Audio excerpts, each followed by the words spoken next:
அர்ஜுன விஷாத யோகம் இருந்து 23வது ஸ்லோகத்தை இன்று நாம் விரிவான விளக்கத்துடன் பார்ப்போம். இரு படைகளுக்கும் நடுவில் தேரை நிறுத்தச் சொன்ன அர்ஜுனன் துரியோதனனுக்கு பக்கபலமாக நின்று அவனது தீய எண்ணங்களுக்கு உதவ வந்திருக்கும் அரசர்களை பற்றி தொடர்ந்து பேசும் ஸ்லோகம் இது. அத்தியாயம் 1 அர்ஜுன விஷாத யோகம். ஸ்லோகம் 23. ஸ்லோகம் யோத்ஸ்யமானானவேக்ஷே ஹம்ய ஏதேத்ர சமாகதா தார்த்ராஷ்டிரஸ்ய துர்புத்தேர்யுத்தே பிரியசிகீர்ஷவ 23. வார்த்தைகளுக்கான அர்த்தம்: யோத்ஸ்யமானான் போர் புரியப் போகிறவர்களை, அவேக்ஷே அகம் நான் பார்க்க விரும்புகிறேன், ஏதே அத்ர யாரெல்லாம் இங்கே, சமாகதா கூடியிருக்கிறார்களோ, தார்த்தராஷ்டிரஸ்ய திருதராஷ்டிரனின் மகனான துரியோதனனுடைய, துர்புத்தே தீய புத்தியுடையவனுக்கு, யுத்தே போரில், பிரிய சிகீர்ஷவ நன்மையை செய்ய விரும்பி, பிரியத்தை ஏற்படுத்த விரும்பி. விரிவான விளக்கம். 1. கதையின் பின்னணி. வெளிப்படையான பொருள். அர்ஜுனன் கிருஷ்ணரிடம் தொடர்ந்து கூறுகிறான்: கிருஷ்ணா, தீய புத்தியுடையவனான அந்த துரியோதனனுக்கு போரில் நன்மையை செய்ய விரும்பி அவனுக்கு ஆதரவாக போர் புரிய இங்கே யாரெல்லாம் கூடியிருக்கிறார்களோ அந்த அரசர்களையும் மாவீரர்களையும் நான் நேருக்கு நேர் உற்று நோக்க விரும்புகிறேன். அதற்காகவே தேரை நடுவில் நிறுத்தச் சொன்னேன். அர்ஜுனன் இங்கு துரியோதனனை துர்புத்தி, தீய புத்தியுடையவன் என்று மிக வெளிப்படையாக குறிப்பிடுகிறான். பாண்டவர்களுக்கு செய்ய வேண்டிய நியாயமான தர்ம பங்கை கொடுக்க மறுத்து சூதாடி வஞ்சகம் செய்து இப்போது உலகையே ஒரு பெரும் போரில் தள்ளிய துரியோதனனின் புத்தி எவ்வளவு மழுங்கி போயிருக்கிறது என்பதை அர்ஜுனன் சுட்டிக்காட்டுகிறான். மேலும் அவனுக்கு உதவ வந்திருக்கும் பிற அரசர்கள் மீதும் அவனுக்கு கோபம் கலந்த வியப்பு இருக்கிறது. 2. மறைமுகமான ஆன்மீக பொருள். நமது வாழ்க்கைக்கு இந்த ஸ்லோகம் தீமைக்கு துணை போதல் என்ற கருத்தை விளக்குகிறது. துர்புத்திக்கு துணை போதல். துரியோதனன் அதர்மத்தின் பக்கம் நிற்கிறான் என்பது அவனுக்கு ஆதரவாக வந்திருக்கும் பல அரசர்களுக்கு தெரியும்.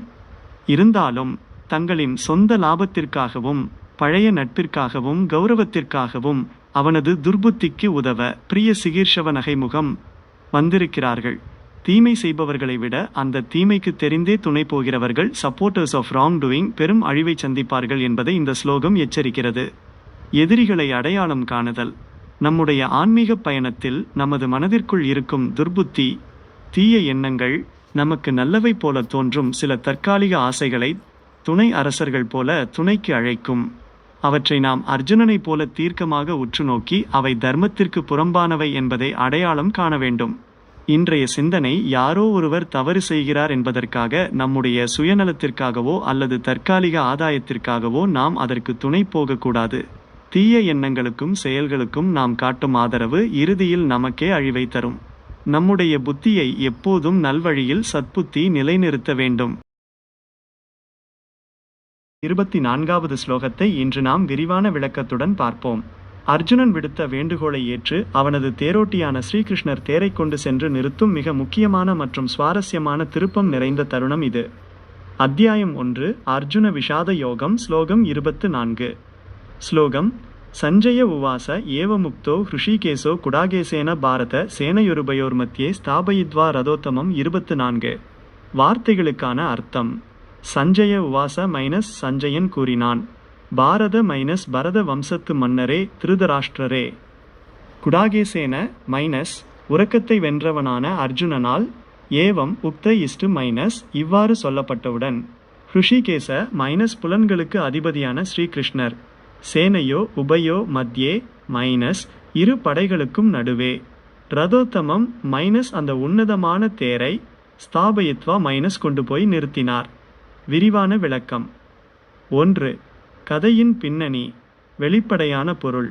சஞ்சயன் திருதராஷ்டிரனிடம் கூறுகிறான்: பரத வம்சத்து மன்னரே, உறக்கத்தை வென்றவனான அர்ஜுனன் இவ்வாறு கூறியவுடன் புலன்களின் அதிபதியான ஸ்ரீகிருஷ்ணர் அந்த உன்னதமான தேரை, ரதோத்தமம் இரு படைகளுக்கும் மிகச் சரியாக நடுப்பகுதியில் கொண்டு போய் நிறுத்தினார். இந்த ஸ்லோகத்தில் சஞ்சயன் அர்ஜுனனை குடாகேசன் என்று அழைக்கிறான். குடாகா என்றால் தூக்கம் அல்லது அறியாமை, ஈசா என்றால் வென்றவன். அதாவது அர்ஜுனன் சோம்பலையும் அறியாமை என்னும் உறக்கத்தையும் தன் கட்டுப்பாட்டில் வைத்திருக்கும் மாபெரும் வீரன். அப்படிப்பட்ட வில்வீரனின் கட்டளையை ஏற்று அகில உலகிற்கும் அதிபதியான ஸ்ரீகிருஷ்ணர் அவனது தேரோட்டியாக தேரை செலுத்தி நிறுத்துகிறார். 2. மறைமுகமான ஆன்மீக பொருள். நமது வாழ்க்கைக்கு பகவான் பக்தனுக்கு கட்டுப்படுவார். பிரபஞ்சத்தை இயக்கும் பரம்பொருளான கிருஷ்ணர் அர்ஜுனனின் சொல்லுக்கு கட்டுப்பட்டு தேரை ஓட்டுகிறார். ஒரு மனிதன் தன் புலன்களை வென்று குடாகேசனாக மாறி தூய்மையான பக்தியோடு சரணடையும் போது இறைவனே அவனுக்கு வழிகாட்டியாக, ஏன் தேரோட்டியாக கூட மாறத் தயாராக இருக்கிறார் என்பதை இது காட்டுகிறது. இரு நிலைகளுக்கு நடுவே நடுநிலை கிருஷ்ணர் தேரை உபயோர் மத்தியே இரண்டுக்கும் நடுவில் நிறுத்துகிறார்.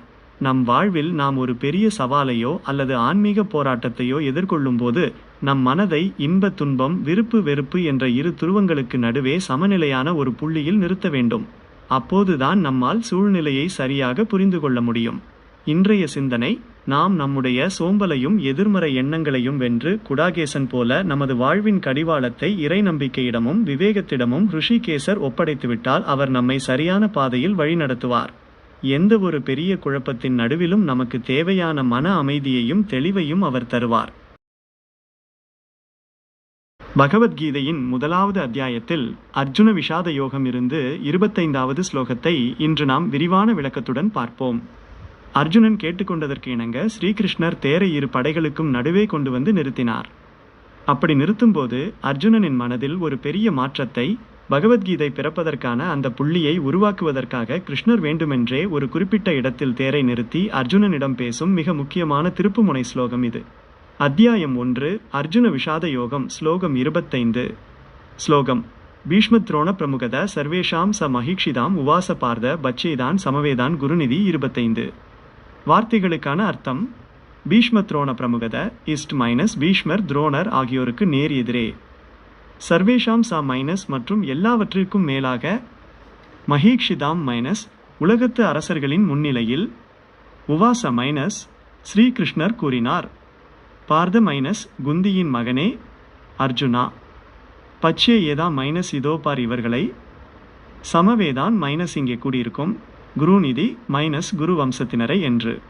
விரிவான விளக்கம். 1. கதையின் பின்னணி வெளிப்படையான பொருள்.